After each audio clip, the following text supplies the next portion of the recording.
Hello, welcome to the Sumo biology online classes. चलिए आज हम लोग बायोटेक को चालू करते हैं। बहुत इंपॉर्टेंट चैप्टर है बायोटेक्नोलॉजी, बहुत हैवी ग्रेविटी का चैप्टर है, आपके हाई वेटेज चैप्टर है। बायोटेक और बायोटेक्नोलॉजी से एप्लीकेशन से आपके 5 से 6 क्वेश्चन तक आते हैं। तो बायोटेक चालू करते हैं, ठीक है जी। चलिए शुरुआत करते हैं biotech. In this chapter we will read, इस चैप्टर में हमें करना क्या है, हम रीड करेंगे principle of biotechnology. Principles of biotechnology की बात करेंगे हम लोग tools of recombinant DNA, recombinant rDNA बनाने के लिए जो टूल्स रिक्वायर्ड है उनकी बात करेंगे। टूल्स में रिस्ट्रिक्शन एंजाइम्स की बात करेंगे, क्लोनिंग वेक्टर की बात करेंगे, कंपिटेंट होस्ट के बारे में जानेंगे। कंपिटेंट होस्ट हमारा प्रोकैरियोटिक सेल हो सकती है, यूकैरियोटिक सेल हो सकती है, इसकी बात करेंगे। Processes of recombinant rDNA technology, और आरडीएनए टेक्नोलॉजी या रिकॉम्बिनेंट डीएनए टेक्नोलॉजी के प्रोसेसेस क्या है। प्रिंसिपल के बाद टूल्स के बाद, सबसे पहले प्रिंसिपल, प्रिंसिपल के बाद टूल, टूल के बाद हम लोग क्या प्रोसेसेस फॉलो करेंगे इसकी भी बात हम लोग करेंगे, ठीक है जी। प्रोसेसेस में सबसे पहले आइसोलेशन हमें करना है जेनेटिक मटेरियल का, उसके बाद डाइजेशन करना है जेनेटिक मटेरियल का, उसकी कटिंग करेंगे रिस्ट्रिक्शन एंडोन्यूक्लियस को इस्तेमाल करके। उसके बाद हम amplification of gene of interest का, एम्प्लीफिकेशन की अगर ज़रूरत है उसका मैग्नीट्यूड बढ़ाने की, वो काम करेंगे। उसके बाद इंसर्शन ऑफ आरडीएनए, आरडीएनए बना लेंगे। आरडीएनए क्या होता है, vector along with alien piece of DNA, that is rDNA. तो वेक्टर के साथ जब एलियन पीस ऑफ डीएनए या जीन ऑफ इंटरेस्ट हमारा लाइगेट कर दिया जाता है तो उसको हम लोग आरडीएनए बोलते हैं। उसके बाद इंसर्शन आरडीएनए, केवल आरडीएनए बनाने से काम नहीं बनेगा, हमें आरडीएनए को इंसर्ट भी करना है, किसमें, होस्ट सेल में, उसकी बात करेंगे। Obtaining the foreign gene product, आखिरी में आके फॉरेन जीन प्रोडक्ट हमें ऑब्टेन करना है, जीन का प्रोडक्ट जो बन रहा है उसको भी ऑब्टेन करेंगे, उसकी भी बात करेंगे। And downstream processing. So these are the things कहिए या पॉइंट कहिए which we are going to discuss, इस चैप्टर में हमें डिस्कस करने। आरडीएनए टेक्नोलॉजी बायोटेक में हमें यही सब बातें डिस्कस करनी है। एक तो उसके प्रिंसिपल, प्रिंसिपल के बाद उसके टूल्स, टूल्स के बाद उसके प्रोसेसेस, और उन प्रोसेसेस का इस्तेमाल करके जब हम आरडीएनए बना लेंगे तो आरडीएनए को होस्ट सेल में इंट्रोड्यूस किया है तो उसका प्रोडक्ट भी हम लोग हासिल कर सकेंगे। यही सब हमें करना है। चलिए चालू हो जाते हैं हम लोग। बायोटेक्नोलॉजी, सबसे पहले बायोटेक्नोलॉजी को डिफाइन किया जाए, समझा जाए कि बायोटेक्नोलॉजी है क्या। Biotechnology as the name suggest itself, bio means life, technology तकनीक, जीवन में तकनीक का इस्तेमाल कर रहे हैं। तकनीक का क्या इस्तेमाल कर रहे हैं कि हम चाहते हैं हमारा कोई बंदा या कोई बंदी, हमारी मतलब कोई हम ऐसा ऑर्गेनिज्म जिसको हम सोच रहे हैं कि इसको जेनेटिकली मॉडिफाइड कर दें। भगवान ने उसको जो जीन्स दिए, जो जेनेटिक मेकअप दिया है, हम चाहते हैं उसके अंदर कोई ऐसा कैरेक्टर आ जाए जो उसके पास पहले से नहीं था, लेकिन हमारी ये सोच है कि हमारा बच्चा जो हो भगवान राम का बेटा लव जैसा हो।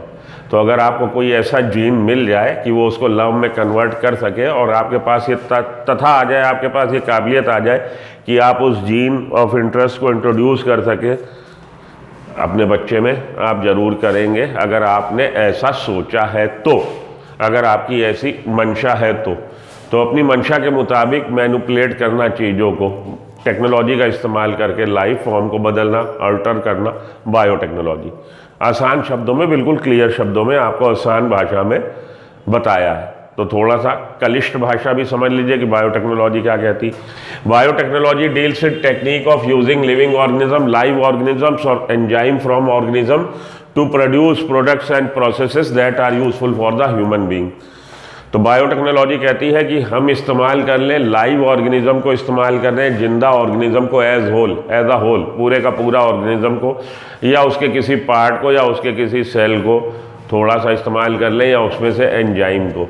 तो biotechnology deals with technique of using living organism और एंजाइम फ्रॉम ऑर्गेनिज्म, या तो हमने ऑर्गेनिज्म को एज सच इस्तेमाल कर लिया या उसमें से एंजाइम एक्सट्रैक्ट करके एंजाइम को इस्तेमाल कर लिया to produce product and processes, जिससे बन सके प्रोडक्ट, बन सके processes.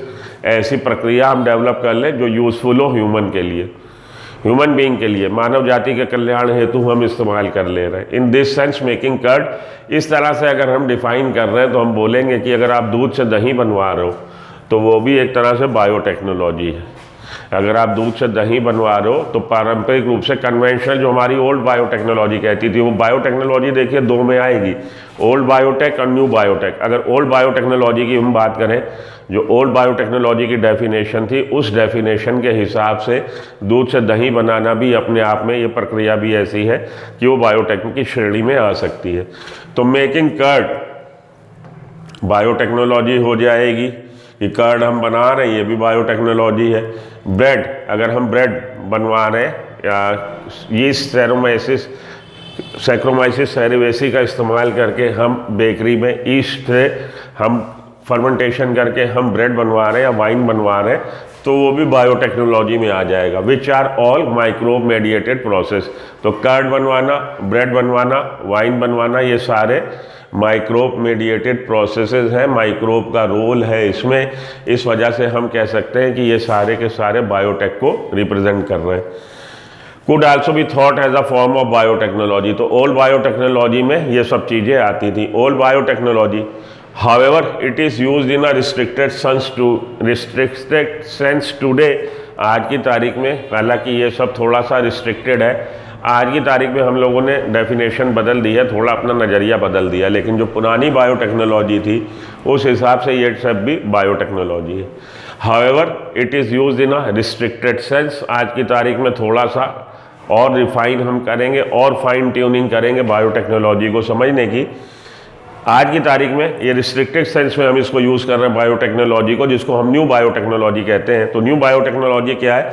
New biotechnology refers to such those processes which use genetically modified organism. आज की तारीख में न्यू बायोटेक्नोलॉजी में हम GMO जेनेटिकली मॉडिफाइड ऑर्गेनिजम्स का इस्तेमाल करके जो प्रोडक्ट वगैरह बनवा रहे हैं या जो प्रोसेसेस का इस्तेमाल कर रहे हैं, उसको हम लोग बायोटेक्नोलॉजी में कंसीडर करेंगे। कन्वेंशनल जो तरीका था उसको हम कंसीडर नहीं करेंगे। आज की तारीख में हम कह सकते हैं according to the new biotechnology कि those processes which use genetically modified organism, केवल वो वाले प्रोसेस जिसमें हम जेनेटिकली मॉडिफाइड ऑर्गेनिज्म का इस्तेमाल कर रहे हैं टू अचीव द सेम। भाई कोई भी ऐसा प्रोडक्ट हम बना लें या प्रोसेस बना लें जो ह्यूमन बीइंग के लिए, ह्यूमन रेस के लिए बेनिफिशियल हो, तो बायोटेक्नोलॉजी। तो बायोटेक्नोलॉजी आज की तारीख में ये है कि जेनेटिकली मॉडिफाइड ऑर्गेनिज्म को अगर हम इस्तेमाल करेंगे तो वो बायोटेक्नोलॉजी कहलाएगा, वरना नहीं कहलाएगा। ठीक है जी, चलिए अगली स्लाइड पर चलूँ मैं। Further, many more processes, techniques are also included under biotechnology। तो बायोटेक्नोलॉजी में केवल जेनेटिकली मॉडिफाइड ऑर्गेनिजम्स को ही इस्तेमाल हम नहीं कर रहे। दो चार बातें और हैं जिनको हम जेनेटिकली मॉडिफाइड ऑर्गेनिज्म के अलावा जिन प्रोसेसेस को हम लोग न्यू बायोटेक्नोलॉजी में कंसीडर करेंगे। For example in vitro fertilization. Example हमारा है इन विट्रो फर्टिलाइजेशन, अगर हम करा रहे हैं तो भी उसको भी हम बायोटेक्नोलॉजी में कंसीडर कर रहे हैं। Leading to a test tube baby, तो हमने इन विट्रो फर्टिलाइजेशन करवाया अगर, तो क्या होगा, तो उसके बाद जाइगोट बनेगा, जाइगोट से एम्ब्रायो, और वो एम्ब्रायो अगर आप ट्रांसफ़र कर देंगे inside the reproductive tract of female, तो वो एम्ब्रायो वहाँ इम्प्लांट हो जाएगा और प्रेगनेंसी हो जाएगी। जो बच्चा पैदा होगा उसको हम लोग, पूरे प्रोसेस को हम लोग टेस्ट ट्यूब बेबी बोल रहे हैं। तो टेस्ट ट्यूब बेबी में दो स्टेप है आपके, in vitro fertilization and after that embryo transfer inside the female reproductive organ, and depending upon the size of cells, या कहिए कि number of cells rather I should say, कि up to the 8 cell stage हम उसको fallopian tube में transfer करेंगे, और 16 cell stage या हायर स्टेज पे हम लोग उसको यूटिरस में ट्रांसफ़र करेंगे। इससे रिलेटेड और जो आपको डिटेल डिस्क्रिप्शन चाहिए वो रिप्रोडक्टिव हेल्थ वाले प्रोग्राम में मिलेगी। यहाँ पे आते हैं, टेस्ट ट्यूब बेबी की बात हो रही, तो टेस्ट ट्यूब बेबी बेसिकली दो स्टेप हो गए टेस्ट ट्यूब बेबी के। पहला तो आपने क्या करवाया है, इन विट्रो फर्टिलाइजेशन करवाया है। इन विट्रो फर्टिलाइजेशन के बाद जाइगोट बन जाएगा, डिप्लॉयड जाइगोट, क्योंकि n मेल गैमीट n और n फीमेल गैमीट, उनके फ्यूजन से बना जाइगोट।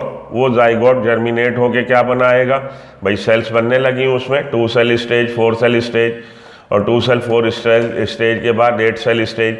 आप उसको ट्रांसफ़र करेंगे inside the female reproductive tract, वहाँ पे वो इम्प्लांट हो जाएगा, प्रेगनेंसी सेटअप हो जाएगी, बाद में बर्थ हो गया, पार्चुरेशन हो गया, बच्चा पैदा हो गया, जिसको हम लोग टेस्ट ट्यूब बेबी बोल रहे हैं। सिंथेसाइजिंग अ जीन, तो test tube baby, in vitro fertilization, ये भी हमारा हम लोग बोल रहे हैं कि बायोटेक में आज की तारीख में हम लोग कंसीडर कर रहे हैं। सिंथेसाइजिंग अ जीन, अगर आप एक जीन बना रहे हैं वो भी बायोटेक है। एंड यूजिंग इट, जीन को बना लेंगे, बायोटेक्नोलॉजी है, उसको यूज़ तभी करेंगे जब आप किसी होस्ट सेल के अंदर इंट्रोड्यूस करवाएंगे, वो भी बायोटेक्नोलॉजी है। डेवलपिंग अ डीएनए वैक्सीन, अगर आप डीएनए वैक्सीन बनवा रहे हैं वो भी बायोटेक्नोलॉजी है। और करेक्टिंग अ डिफेक्टिव जीन, अगर आप डिफेक्टिव जीन का करेक्शन कर रहे हैं तो वो भी बायोटेक्नोलॉजी है। Are all part of biotechnology, तो ये सारे के सारे पार्ट हैं बायोटेक्नोलॉजी के। ठीक है जी, चलिए आगे चलूँ। The European Federation of Biotechnology (EFB), European Federation of Biotechnology has given a definition of biotechnology। European federation ने बायोटेक्नोलॉजी ने एक डेफिनेशन दी है बायोटेक्नोलॉजी की, that encompasses both traditional view and modern molecular biotechnology, जिसमें कि जो सम्मिलित कर रही है अपने में, इनकम्पासेस का मतलब है जो अपने में सम्मिलित कर रही है, शामिल कर रही है ट्रेडिशनल व्यू, जो हमारा पारंपरिक हमारा नज़रिया था वो उसको भी कंसीडर कर रहे हैं, साथ में मॉडर्न मॉलिकुलर बायोटेक्नोलॉजी को भी कंसीडर कर रहे हैं।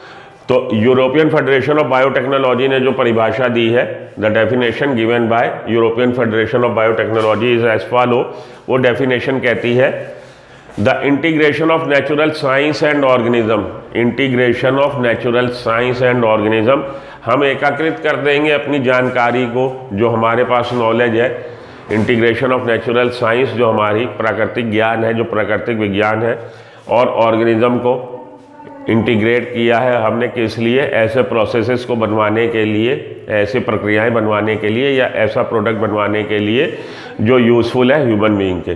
The integration of natural science and organisms, cells, part thereof, and molecular analog for product and services that are beneficial for the human being. तो ऐसा कुछ आप प्रोसेस बनवा लें, ऐसा कोई आप प्रोडक्ट बनवा लें जो ह्यूमन बीइंग के लिए बेनिफिशियल हो, वो आज की तारीख में बायोटेक्नोलॉजी है।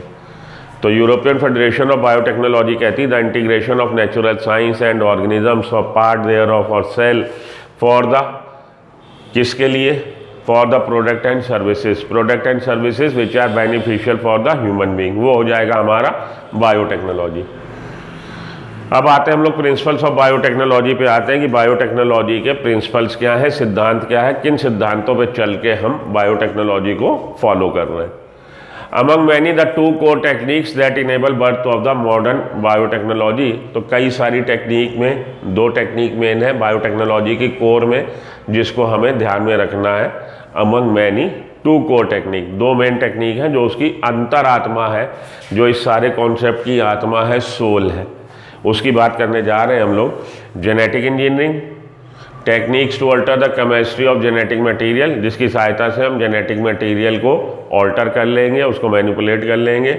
Techniques to alter the chemistry of genetic material to introduce this into the host organism, तो ऐसी टेक्निक जिससे कि हम जेनेटिक मटेरियल को ऑल्टर कर लेंगे, उसको हम मैनिपुलेट कर लेंगे, to introduce this into the host organism, बाद में हमने जो जेनेटिक मटेरियल को मैनिपुलेट किया है, थोड़ा सा उसको ऑल्टर किया है, बाद में उसको इंट्रोड्यूस कर दिया होस्ट ऑर्गेनिज्म में, होस्ट सेल में इंट्रोड्यूस कर देंगे, एंड दस change the phenotype of the host organism. जब होस्ट सेल में आपने बाहर से कोई डीएनए इंट्रोड्यूस कर दिया तो उसका जीनोटाइप बदल गया, जीनोटाइप बदल गया तो उसका फिनोटाइप भी बदल जाएगा, जीन अपने को एक्सप्रेस करेगा, जीन अपने को एक्सप्रेस करेगा, जीन की प्रेजेंस है उसमें, तो उससे उसका फिनोटाइप भी इफेक्ट हो जाएगा। तो जीनोटाइप मैनिपुलेट कर दिया आपने, फिनोटाइप भी बदल जाएगा, इसको हम बोल रहे हैं जेनेटिक इंजीनियरिंग। किसी भी होस्ट सेल का आप जेनेटिक मटेरियल ऑल्टर कर सकते हैं।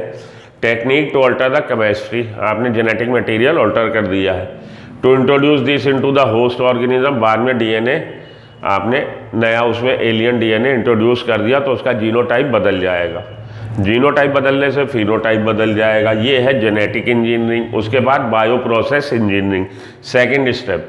दो स्टेप है, दो कोर टेक्निक है, एक तो आपने जेनेटिक इंजीनियरिंग करी, अब आप करने जा रहे हैं bio process engineering. Maintenance of sterile ambience, maintenance की आप महत्वपूर्ण बात यह है कि आप एक ऐसा वातावरण सेल के चारों तरफ, ऑर्गेनिज्म के चारों तरफ रखेंगे कि जिसमें कॉन्टामिनेशन ना हो, उसको कोई संक्रमण ना हो। तो sterile ambience, contamination free ambience माहौल, maintenance of sterile ambience in chemical engineering processes.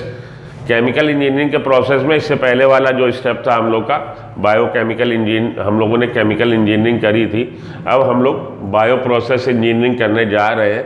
तो केमिकल इंजीनियरिंग के दौरान हम लोगों ने इस बात का ध्यान में रखा है कि प्रोकैरियोटिक सेल या यूकैरियोटिक सेल जिसका आपने जेनेटिक मटेरियल ऑल्टर किया है कि उसमें कोई इन्फेक्शन ना हो जाए। मेंटेनेंस ऑफ स्टेराइल एम्बियंस माहौल in the chemical engineering processes to enable growth of only the desired microbe। इसको मेंटेन करना क्यों जरूरी है? क्योंकि हम चाहते हैं कि जो ग्रोथ हो, वृद्धि हो, वो केवल हमारे डिजायर्ड माइक्रोब की हो। डिजायर्ड माइक्रोब भाई वो माइक्रोब जिसको आपने अल्टर कर दिया है। आप अपने ही बच्चे को पालेंगे, पड़ोसी के बच्चे को थोड़ी ना पालेंगे। तो भाई किसी को अगर ज़रूरत है, हमें प्रोडक्ट कोई लेना है किसी सेल से जिसको हमने जेनेटिकली मॉडिफाइड किया, तो हम कल्चर फॉर्मेशन में कौन सी सेल को ग्रो कराना चाहेंगे? हम उस सेल को ग्रो कराना चाहेंगे जिसके पास हमारा एलियन पीस ऑफ डीएनए या डिजायर्ड डीएनए का पीस है। तो आपने क्या किया है? केवल उस माइक्रोब को ग्रो कराया जिसको आपने टेक्निकली अल्टर कर दिया है, आपने जेनेटिक मटेरियल उसमें इंट्रोड्यूस कर दिया है। तो माइक्रोब हो या यूकैरियोटिक सेल हो, प्रोकैरियोटिक या यूकैरियोटिक सेल, हम लोग कल्चर फॉर्मेशन करेंगे, हम लोग ग्रो कराएंगे उस सेल को केवल जो कि जेनेटिकली मॉडिफाइड हमने करी है।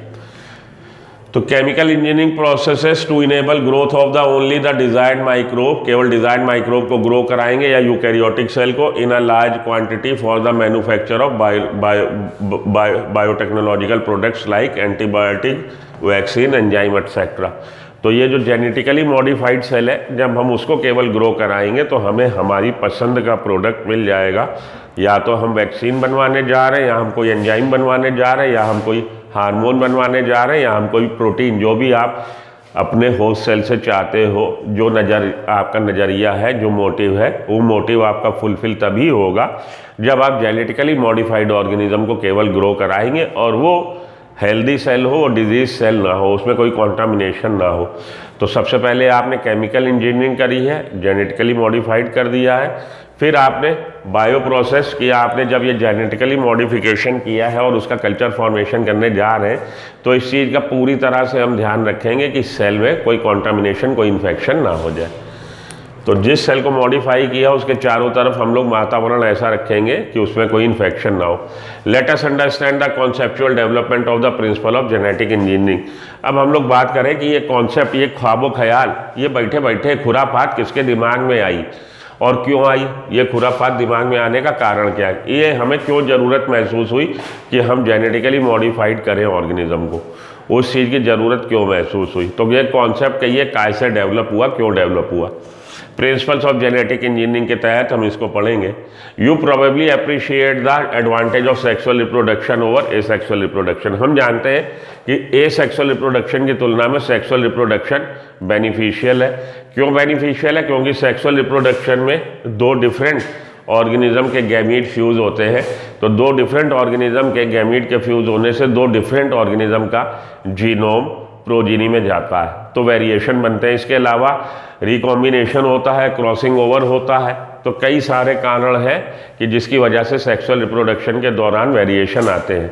तो एसेक्सुअल रिप्रोडक्शन में जब भी प्रोजीनी बनती है वो आइडेंटिकल टू पेरेंट होती है, उसमें कोई भी चेंज आपको देखने को नहीं मिलेगा, पेरेंट की एग्जैक्टली कार्बन कॉपी होगी, तो जेनेटिक वेरिएशन नहीं आते। And genetic variation is the root cause of evolution.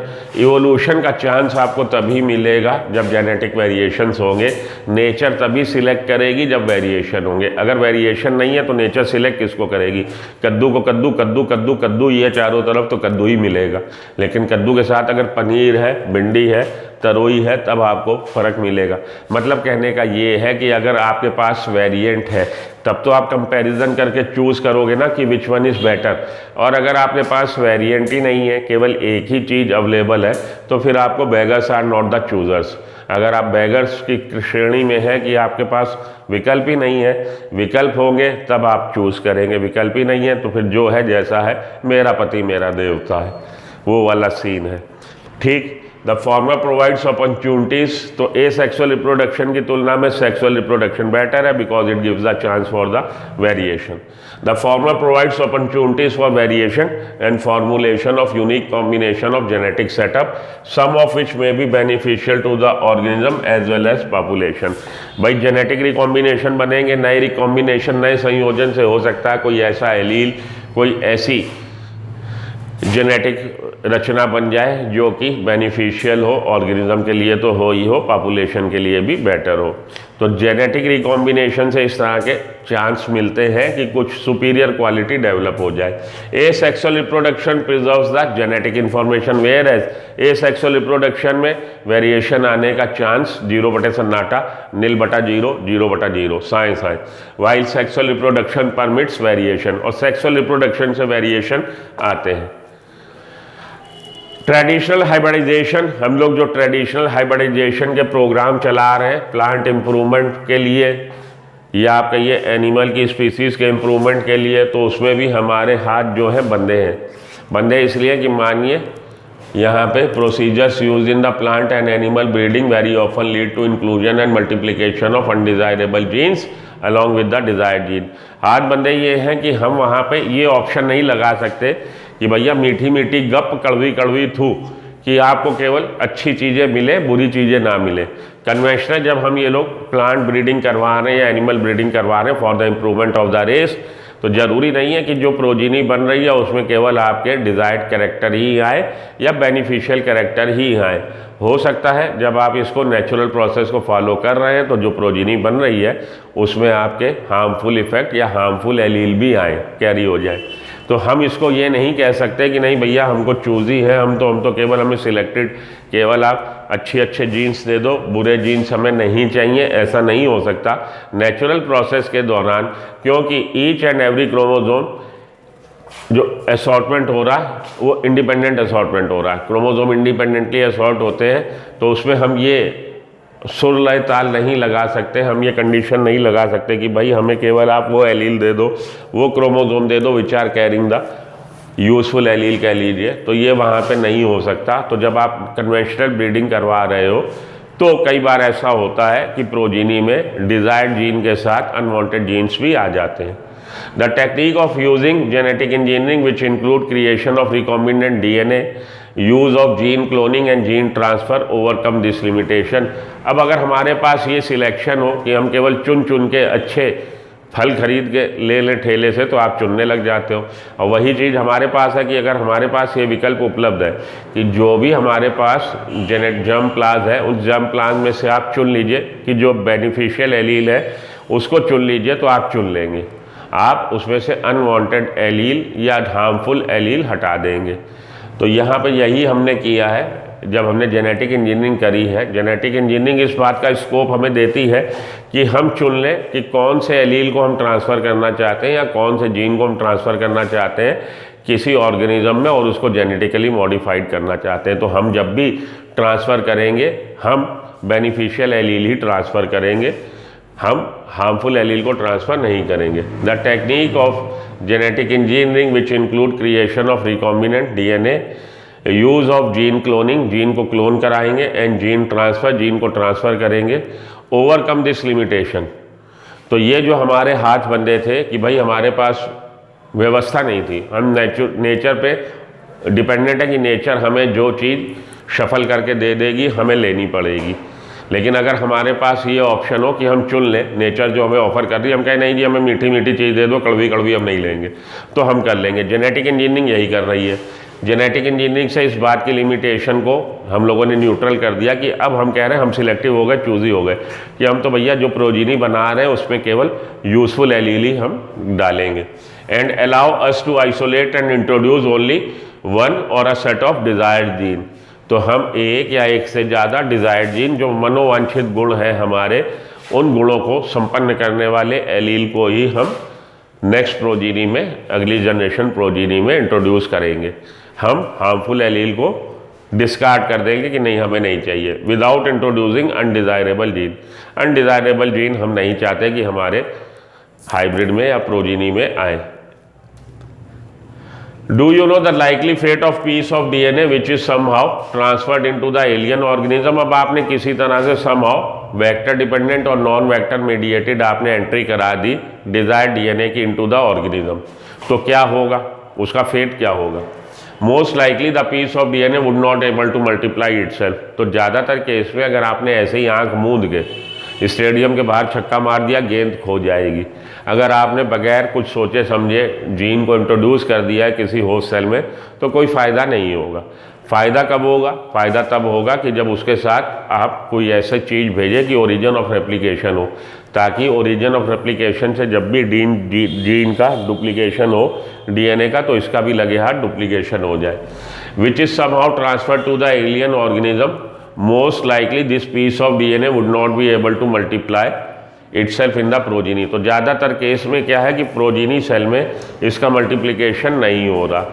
किसका जी, जो आपने डिजायर्ड डीएनए अंदर भेजा है, प्रोजीनी सेल में इसका मल्टीप्लिकेशन नहीं हो रहा। It do not able to multiply itself in the progeny cells of the organism, but when it gets integrated into the genome of the recipient. लेकिन आपने कोई ऐसी टेक्निक निकाली है, इस तरह से उसको इंट्रोड्यूस किया है कि वो होस्ट सेल के जीनोम के साथ इंटीग्रेटेड हो गया, समा गया, समाहित हो गया, एकीकृत हो गया। बाहर से जो आपने जीन ऑफ इंटरेस्ट इंट्रोड्यूस किया है होस्ट सेल में, अगर वो होस्ट सेल में जाने के बाद होस्ट सेल के जीनोम के साथ इंटीग्रेटेड हो गया है, मिल गया है, तब क्या होगा कि जब जब होस्ट सेल अपने डीएनए का डुप्लीकेशन करेगी, तब तक इस जीन ऑफ इंटरेस्ट का भी डुप्लीकेशन हो जाएगा। इट में multiply and B inherited along with the host DNA. तब वहाँ पे इसका भी मल्टीप्लिकेशन हो जाएगा और इसका भी इनहेरिटेंस हो जाएगा होस्ट डीएनए के साथ। This is because the alien piece of DNA has become a part of chromosome. ऐसा इसलिए हो रहा है क्योंकि ये जो एलियन पीस ऑफ डीएनए है, एलियन पीस ऑफ डीएनए बाहर से गया, विदेशी। तो एलियन पीस ऑफ डीएनए जब इंट्रोड्यूस हुआ है, लेकिन वो इस तरह से इंट्रोड्यूस हुआ है कि बाहर से कोई आया और हमारे ही साथ मिल गया, हमारा ही हो गया, हमारा ही अंग हो गया। तो होस्ट सेल में आपने जो इंट्रोड्यूस किया एलियन पीस ऑफ डीएनए, वो जाके उसके जीनोम के साथ इंटीग्रेटेड हो गया है और जीनोम उसको अपना ही बच्चा समझ के पाल रहा। तो क्या होगा, जब जब वो होस्ट सेल अपना डीएनए का डुप्लीकेशन करेगा, इसका भी साथ के साथ डुप्लीकेशन हो जाएगा। This is because the alien piece of DNA has become the part of chromosome which has the ability to replicate. Part of chromosome हो गया और क्रोमोसोम में ओआरआई साइट होती है। तो जब जब क्रोमोसोम अपनी रेप्लिका बनाएगा, कब कब, सेल डिवीजन से पहले, prior to the cell division interphase stage, और इंटरफेज स्टेज की इस फेज में डीएनए डुप्लीकेशन होता है। तो जब भी सेल डिवाइड होती है, उससे पहले सेल अपने डीएनए का डुप्लीकेशन करती है। ठीक है जी, तो लगे हाथ इसका भी डुप्लीकेशन हो जाएगा। किसका, ये जो बाहर से आपने तोता भेज दिया उसका। Biotechnology, in a chromosome there is a specific DNA sequence. Chromosome में स्पेसिफिक डीएनए सीक्वेंस होती है called the origin of replication which is responsible for initiating replication. किसी भी क्रोमोसोम में ओआरआई साइट होती है और ओआरआई साइट का काम क्या है, ओरिजिन ऑफ रेप्लिकेशन। रेप्लिकेशन की शुरुआत कहीं से भी मुंह उठा के नहीं हो जाएगी, खाला जी का घर नहीं है कि कहीं से भी घुसाओ, एक ही एंट्री है। तो डीएनए डुप्लीकेशन जब भी होगा पर्टिकुलर साइट से होगा, जिसको हम ओरिजिन ऑफ रेप्लिकेशन बोलते हैं। ओरिजिन ऑफ रेप्लिकेशन का नंबर प्रोकैरियोटिक की सेल में सिंगल है, वेयरएज यूकैरियोटिक सेल में ओआरआई साइट मल्टीपल हो सकती है। तो ओआरआई साइट ये हमारा, मानिए प्रोकैरियोटिक का डीएनए सर्कुलर होता है, पता ही है आपको। ये हमारा यूकैरियोटिक का डीएनए लीनियर होता है, पता है आपको। तो सर्कुलर डीएनए पे और लीनियर डीएनए पे ओआरआई साइट की शुरुआत दिखाई कि ओआरआई साइट बनी और डुप्लीकेशन चालू हो जाएगा। ठीक है जी, रेप्लिकेशन फॉर्क की आगे देखेंगे हम लोग। Replication fork, leading lagging strand, यहाँ पे छोड़िए, यहाँ पे आप भटक जाओगे। हमें भटकाना नहीं है, चीज़ों को आसान रखना है। अगली स्लाइड पे चलते हैं। तो अगली स्लाइड पे चलने के लिए पहले ये एनोटेशन को हटाना पड़ेगा। एनोटेशन हटाओ और अगली स्लाइड पे जाओ। चलिए अगली स्लाइड पे चलूँ मैं, आइए। Therefore, for the multiplication of any alien piece of DNA in an organism, इसलिए आखिरी में आके हम कह सकते हैं कि मल्टीप्लिकेशन हो जाए एलियन पीस ऑफ डीएनए का किसी भी ऑर्गेनिज्म में, किसी भी होस्ट सेल में, it needs to be the part of a chromosome. तब ये इस पर बात ध्यान देने वाली है कि जो हमारा एलियन डीएनए है या फॉरेन पीस ऑफ डीएनए है, उसको क्या है कि उसका वो पार्ट होना चाहिए क्रोमोसोम का। होस्ट सेल के क्रोमोसोम का पार्ट होना चाहिए, तभी इसका डुप्लीकेशन हो पाएगा। Which has a specific sequence known as origin of replication. तो क्रोमोसोम पे स्पेसिफिक सीक्वेंस है, ORI साइट है, ORI साइट्स के पास कहीं पे ये अगर लाइगेट है तो ये भी अपनी रेप्लिका बना लेगा। दस an alien DNA is link with the origin of replication. इसलिए एलियन DNA हमेशा लिंक किया जाता है, इस तरह से हम इंट्रोड्यूस करेंगे कि हमेशा उसकी लिंकेज जो है वो जुड़े जाके origin of replication ORI site के पास जुड़े, so that this alien piece of DNA can replicate and multiply itself in the host organism, जिससे कि ये alien piece of DNA, desired DNA भी अपनी रेप्लिका बना सके जब जब होस्ट सेल का जीनोम अपनी रेप्लिका बना रहा है। This can also be called as cloning और making multiple identical copies of any template DNA। तो इसको हम लोग कह सकते हैं this can also be called as a cloning और मेकिंग मल्टीपल आइडेंटिकल कॉपी। इसको हम कह सकते हैं कि मल्टीपल कॉपी को बनाने को, कि उसकी एक ही की बार बार कॉपी बन रही है, मल्टीपल कॉपी जो बन रही है, this can be called as a cloning. तो आपसे पूछा जाता है what is cloning? Cloning is the making of multiple copy of same DNA, that is the cloning. This can also be called as a cloning और making multiple identical copy. एक जैसी copy, identical copy DNA की बन रही है of any template DNA, that is the gene cloning कह लीजिए। तो जीन क्लोनिंग आपसे पूछा जाता है what is gene cloning? Multiple copy banana DNA का, वो है cloning. Let us now focus on the first instance of the construction of the artificial recombinant DNA। अब हम लोग बात करते हैं कि कब, किस साइंटिस्ट ने या कब सबसे पहला हमारा rDNA बनाया गया। सबसे पहला rDNA बनाने वाली घटना का यहाँ पे हम लोग जिक्र करने जा रहे हैं कि सबसे पहला rDNA कब बनाया, किसने बनाया। Let us now focus on the first instance of the construction of an artificial rDNA molecule, artificial rDNA molecule.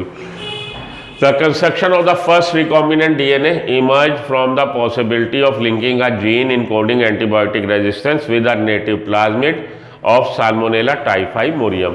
कह रहा जी इस बात की संभावना कब पैदा हुई? जब इस बात के the construction of first recombinant DNA emerged from the possibility, ये जो सोच है, ये विचार कहाँ से दिमाग में आया? जब इस बात की संभावना तलाशी गई और ये देखा गया कि ये काम हो सकता है, इस बात की पॉसिबिलिटी है कि हम लिंक कर सके एंटीबायोटिक रेजिस्टेंस जीन को, antibiotic resistance genes of salmonella typhimurium, antibiotic resistance gene जो कि एंटीबायोटिक के लिए रेजिस्टेंस क्रिएट कर रहा था, विद अ नेटिव प्लाज्मिड, उसको हम लिंक करा सके। नेटिव प्लाज्मिड मतलब मूलभूत निवासी, वहाँ का रहने वाला। तो प्लाज्मिड किसी दूसरे बैक्टीरिया के प्लाज्मिड में, तो साल्मोनेला टाइफाइमोरियम के आप निकाल लेंगे जीन, जिस जीन की वजह से साल्मोनेला टाइफाइमोरियम में कैपेसिटी आ रही है, इस बात का पोटेंशियल जनरेट हो रहा है कि उसमें एंटीबायोटिक रेजिस्टेंस गुण आ रहा है। उस जीन को आप निकालेंगे और नेटिव प्लाज्मिड से इंट्रोड्यूस लाइगेट करके उसको इंट्रोड्यूस कर देंगे उसी बैक्टीरियल सेल में।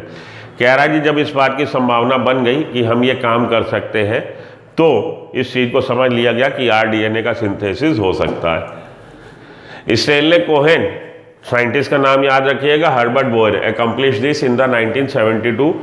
स्टेनले कोहेन और Herbert Boyer was the scientist who first perform this rDNA construction. rDNA क्या है याद रख लीजिएगा, rDNA होता है vector along with alien piece of DNA, alien DNA along with vector known as rDNA। तो Stanley Cohen and Herbert Boyer accomplish this in the 1972। Herbert Boyer और Stanley Cohen ने इसको 1972 में परफॉर्म किया, rDNA बनाया। And the antibiotic resistance gene by cutting out a piece of DNA from a plasmid which was responsible for conforming antibiotic resistance. कैसे बनाया जी उन्होंने? देखिए फिर से ध्यान से पढ़िए, लाइनें इंपॉर्टेंट है। Stanley Cohen and Herbert Boyer accomplish this, क्या अकम्प्लिश किया? rDNA बनाया इन 1972। कैसे बनाया? Isolating the antibiotic resistance gene, antibiotic resistance gene को आइसोलेट किया। कैसे आइसोलेट किया? By cutting out a piece of DNA, कि पीस ऑफ DNA को काट के निकाला। तो काट के निकाला किसी कैंची से नहीं निकाला, काट के किससे निकाला? रिस्ट्रिक्शन एंडोन्यूक्लियस एंजाइम की सहायता से, जिसको हम मॉलिकुलर सीजर बोलते हैं। तो इन्होंने क्या किया? हर्बर्ट बोयर और स्टेनले कोहेन ने accomplish this in 1972 by isolating the antibiotic resistance gene, antibiotic resistance gene को आइसोलेट किया है by cutting out a piece of DNA DNA के पीस को काट के निकाला from a plasmid which was responsible for conforming antibiotic resistance, जिसकी वजह से एंटीबायोटिक रेजिस्टेंस गुण आ रहा था, उस जीन को इन्होंने काट के निकाला है। ठीक है जी, आगे क्या किया? काट के निकालने के बाद the cutting of DNA at specific location become possible with the discovery of so called molecular season. ये जो काट के निकाला है, इस बात की संभावना तब बन पाई, पॉसिबिलिटी तब बन पाई जब हमारे पास मॉलिकुलर सीजर नाम का टूल औजार था। तो मॉलिकुलर सीजर क्या था? Restriction endonuclease. रिस्ट्रिक्शन एंडोन्यूक्लियस क्या होता है? डीएनए को काट सकता है। तो डीएनए का जो स्ट्रैंड बना है उसमें आप देखेंगे कि दो न्यूक्लियोटाइड के बीच में एस्टर बॉन्ड है, फास्फोडाइएस्टर बॉन्ड की सहायता से एक न्यूक्लियोटाइड दूसरे न्यूक्लियोटाइड से जुड़ा है। अगर वो फास्फोडाइएस्टर बॉन्ड को काट दे कोई, तो फिर डीएनए का स्ट्रैंड दो टुकड़े में कट जाएगा। तो रिस्ट्रिक्शन एंडोन्यूक्लियस यही करता है, रिस्ट्रिक्शन एंडोन्यूक्लियस फास्फोडाइएस्टर बॉन्ड को ब्रेक कर देता है। The cutting of DNA at specific location, और हर रिस्ट्रिक्शन एंडोन्यूक्लियस का अपना एक रिकॉग्निशन साइट होती है, पहचान कह लीजिए, पहचान पत्र, आधार कार्ड। वो आधार कार्ड ढूंढता है कि डीएनए पे वो आधार कार्ड कहाँ है, वो रिकॉग्निशन साइट कहाँ है। जहाँ पे वो आधार कार्ड मिलेगा, रिकॉग्निशन साइट मिलेगी, वो उसको वहीं से काटेगा। तो उसको केवल एक ही चीज़ दिखाई दे रही है, आधार कार्ड। आधार कार्ड दिखाओ, जहाँ आधार कार्ड दिखाओ उसने उसको काट दिया। आधार कार्ड क्या है? रिस्ट्रिक्शन एंडोन्यूक्लियस की रिकॉग्निशन साइट। और ये हमेशा पैलिंड्रोम होती है। पैलिंड्रोम होती है, वो आगे भी आपको समझाऊंगा क्या चीज़ पैलिंड्रोम है। The cutting of DNA at specific location become possible with the discovery of so called molecular scissor. Molecular scissor की खोज होने के बाद इस चीज़ की संभावना प्रबल हो गई और इस चीज़ की पॉसिबिलिटी डेवलप हो गई कि हम लोग डीएनए के मॉलिक्यूल को काट सकते हैं विद द रिस्ट्रिक्शन एंजाइम्स, और उसको हम रिस्ट्रिक्शन एंजाइम्स बोल रहे हैं। The cut piece of DNA was then linked with the plasmid DNA. इस तरह से जो आप टुकड़ा काट लेंगे उसको आप टुकड़ा काट के लाइगेट भी कर देंगे, जोड़ भी देंगे, किससे? प्लाज्मिड डीएनए से। This plasmid DNA act as a vector. ये प्लाज्मिड डीएनए जो है ओला गाड़ी की तरह काम कर रहा। तो ओला गाड़ी जैसे पैसेंजर लेके इधर से उधर जाती है, तो जिसको हम लोग वेक्टर भी बोलते हैं, इधर से उधर सामान कर देना। तो ये जो हमारा प्लाज्मिड डीएनए ओला गाड़ी है, वेक्टर है, जो हमारा पसंद का डीएनए को लेके चली जाएगी होस्ट सेल में। DNA act as a vector to transfer the piece of DNA attach to it. जब ये वेक्टर को लेके जा रही है आरडीएनए के रूप में, आपने ओला गाड़ी में अपनी पसंद का सामान भर दिया कि लो बेटा इसको वहाँ छोड़ दो, तो अगर ये जाएगा तो सामान भी तो छोड़ेगा। तो ये यही काम कर रहा है हमारा वेक्टर। वेक्टर का काम है to carry the desired piece of DNA, और vector along with the desired piece of DNA is called rDNA. तो हम लोगों ने काट लिया रिस्ट्रिक्शन एंडोन्यूक्लियस की सहायता से। यहाँ देखिए कट गया, ये रिस्ट्रिक्शन एंडोन्यूक्लियस की सहायता से कट गया ये।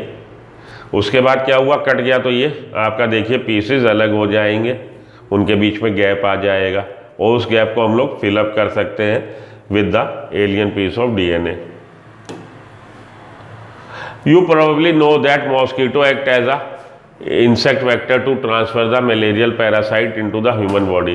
कह रहा जी आपको पता होगा कि मलेरिया पैरासाइट जो है हमारा, मलेरिया पैरासाइट कौन? प्लाज्मोडियम, प्लाज्मोडियम वाइवेक्स या प्लाज्मोडियम फैल्सीपेरम या something like that, Plasmodium ovale. तो प्लाज्मोडियम को फैलाने वाला कौन है? फीमेल एनोफिलीज है। फीमेल एनोफिलीज किसकी तरह काम कर रही? वेक्टर की। In the same way a plasmid can be used as vector. इसी तरह से हम लोग प्लाज्मिड को यूज़ कर सकते हैं, जैसे कि फीमेल एनोफिलीज वेक्टर का काम कर रही है, फैला रही है, ओला गाड़ी है, इधर से सामान उठाया उधर पटका, उधर से सामान उठाया इधर पटका। तो जो काम फीमेल एनोफिलीज कर रही है वेक्टर जिसको हम बोल रहे हैं, वही काम हमारा प्लाज्मिड भी कर सकता है। क्या कर सकता है? डिलीवर कर सकता है alien piece of DNA into the host organism या host cell.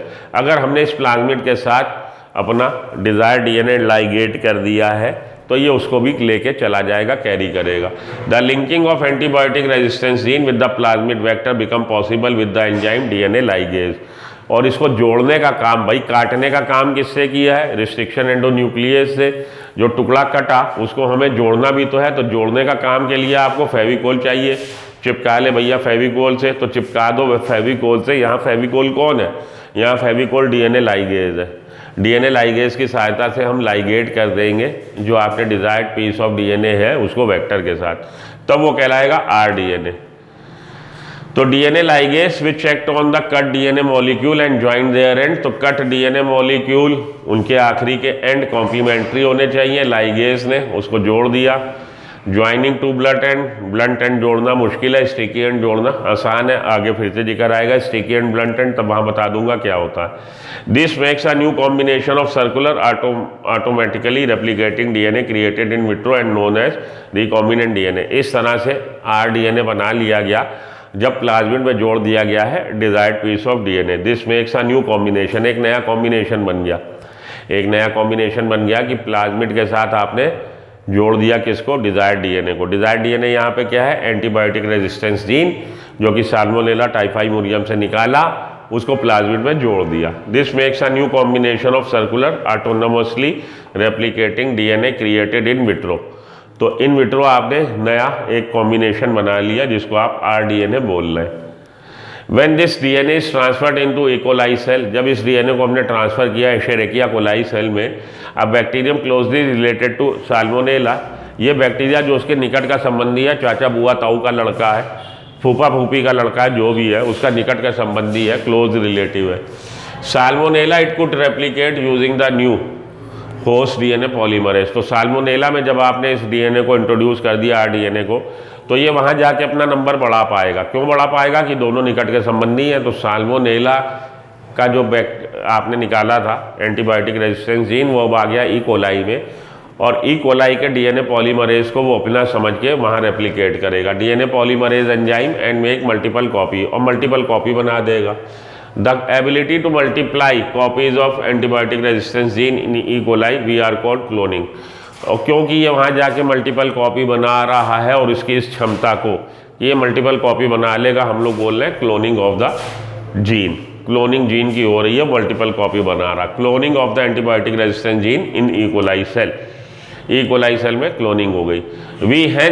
We can hence infer, इस तरह से आखिरी में आके हम कंक्लूड कर सकते हैं, हम ये अनुमान लगा सकते हैं that there are 3 basic step. आखिरी में आके हम ये कहेंगे कि 3 आधारभूत क्रियाएं हैं जो करते हैं हम लोग आरडीएनए बनाने में, मॉडिफाई करने में ऑर्गेनिज्म को। Identify of DNA with desired gene, सबसे पहले तो आप आइडेंटिफाई करिए कि जैसे हम लोगों ने ये सोचा कि भाई एंटीबायोटिक रेजिस्टेंस आ जाए, तो एंटीबायोटिक रेजिस्टेंस जीन पहले आप ढूंढो कि किस जीन में मिल जाएगा, किस ऑर्गेनिज्म में मिल जाएगा। हम ई कोलाई में एंटीबायोटिक रेजिस्टेंस गुण लाना चाहते हैं, तो सबसे पहले आप क्या करेंगे, आप ये जानना चाहेंगे कि कौन सी सेल ऐसी है जिसके पास एंटीबायोटिक रेजिस्टेंस जीन है, ताकि उस सेल से वो जीन निकाल के हम ई कोलाई में इंट्रोड्यूस कर दें। तो identification of DNA with desired gene, सबसे पहले आपने आइडेंटिफाई किया, पहचाना कि कहाँ पे वो डीएनए मिल जाएगा, किसके पास मिल जाएगा। तब introduction of the identified DNA into the host, उसके बाद आप क्या करेंगे, उसके बाद भैया आप उससे डीएनए आइसोलेट करेंगे, जो यहाँ पे स्टेप बताया नहीं गया। खाली पहचानने से थोड़ी ना होगा। हमें पता लग गया कि बांग्लादेश में हमारा कोई ऐसा आदमी है जो इंडिया की सरकार को रिक्वायर्ड है, तो वहाँ से आप लाएंगे। पहले तो आइडेंटिफाई किया आपने, फिर उसको लाएंगे भी तो, आइसोलेट भी तो करेंगे, तब आप भारत सरकार को ला के देंगे, लो भैया अपना आदमी पकड़ो। तो आइडेंटिफिकेशन ऑफ डीएनए, उसके बाद इसने सीधा ही बोल दिया ji introduction of identified DNA into the host cell में इंट्रोड्यूस कर दिया। मेंटेनेंस ऑफ इंट्रोड्यूस डीएनए, इस तरह से जो डीएनए इंट्रोड्यूस कर दिया, आखिरी में हमें उसको मेंटेन भी करना है कि जिस होस्ट सेल में हमने इंट्रोड्यूस किया वो होस्ट सेल उसको एक्सेप्ट कर ले, उसको रिजेक्ट ना कर दे। And transfer to the DNA, और इसका ट्रांसफर होता रहे प्रोजीनी में, इस चीज़ को भी मेंटेन रखना है। इसके बाद हम लोग आएंगे tools of recombinant DNA technology. This should be discuss in the next, हम लोग इसको लेक्चर में डिस्कस करेंगे। आज के लिए इतना काफ़ी। तो आज हम लोगों ने प्रिंसिपल समझे हैं, और प्रिंसिपल्स के अलावा हम लोगों ने स्टेप समझे हैं कि हम लोगों ने कैसा किया है, क्या स्टेप्स हो सकते हैं। और हम लोगों ने ये डिस्कस किया है कि पहला आरडीएनए किसने बनाया था, स्टेनले कोहेन और हर्बर्ट बोये ने बनाया था। साल्मोनेला टाइफाइमोरियम का एंटीबायोटिक रेजिस्टेंस जीन उन्होंने आइडेंटिफाई किया, आइसोलेट किया और ई कोलाई में इंट्रोड्यूस कर दिया। और ये करने के लिए जो चीज़ें रिक्वायर्ड थी, उनको रिस्ट्रिक्शन एंडोन्यूक्लियस रिक्वायर्ड था जो मॉलिक्यूलर सीजर की तरह काम कर रहा है, और डीएनए लाइगेज रिक्वायर्ड था जो उसको लाइगेट करके जोड़ देगा। यहाँ तक जानने के बाद नेक्स्ट चैप्टर में, नेक्स्ट क्लास में हम लोग पढ़ेंगे टूल्स ऑफ आरडीएनए टेक्नोलॉजी में कौन से टूल्स रिक्वायर्ड है। तो आज के लिए इतना काफ़ी। बने रहिए सुमो बायोलॉजी पे। अगले लेक्चर अब आपको बहुत जल्दी मिलेंगे, अब स्पीड पकड़ेंगे, और अगले लेक्चर में बायोटेक के और भी बातें हम लोग करते हैं। Till then good luck, good bye.